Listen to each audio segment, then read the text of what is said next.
اردو فن news میں خوش آمدید۔ بسم اللہ الرحمن الرحیم۔ السلام علیکم ناظرین۔ امریکی عورت کا سیالکوٹی لڑکے کے ساتھ شادی کے نام پر فراڈ بے نقاب۔ ناظرین، خبر کی تفصیلات میں جانے سے پہلے چینل کو سبسکرائب ضرور کر لیں۔ ناظرین، امریکی عورت کا سیالکوٹی لڑکے کے ساتھ شادی کے نام پر فراڈ بے نقاب طلاق کے بارے میں بڑی خبر آ گئی، تحقیقات شروع کر دی گئی۔ ذرائع کے مطابق امریکی عورت کی سیالکوٹ کے لڑکے سے فراڈ شادی پر تحقیقات شروع کر دی گئی ہیں۔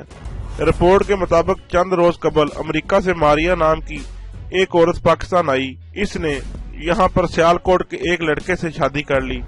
دونوں کا بیان تھا کہ انہوں نے محبت میں شادی کی ہے اور وہ ایک دوسرے کو سوشل میڈیا پر رابطہ ہونے پر پسند کرنے لگے تھے۔ تاہم نئی اطلاع یہ ہے کہ ان دونوں کی شادی عارضی اور معاہدہ کے تحت ہوئی ہے۔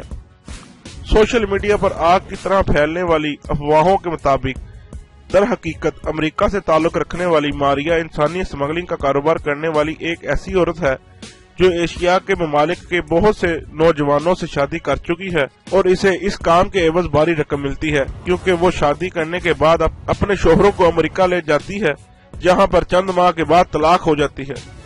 پاکستان کے متعلقہ اداروں نے سیالکوٹ کے کاشف کی امریکہ کی 41 سالہ ماریا سے فراڈ شادی پر ان کے خلاف تحقیقات کرنے کا فیصلہ کیا ہے۔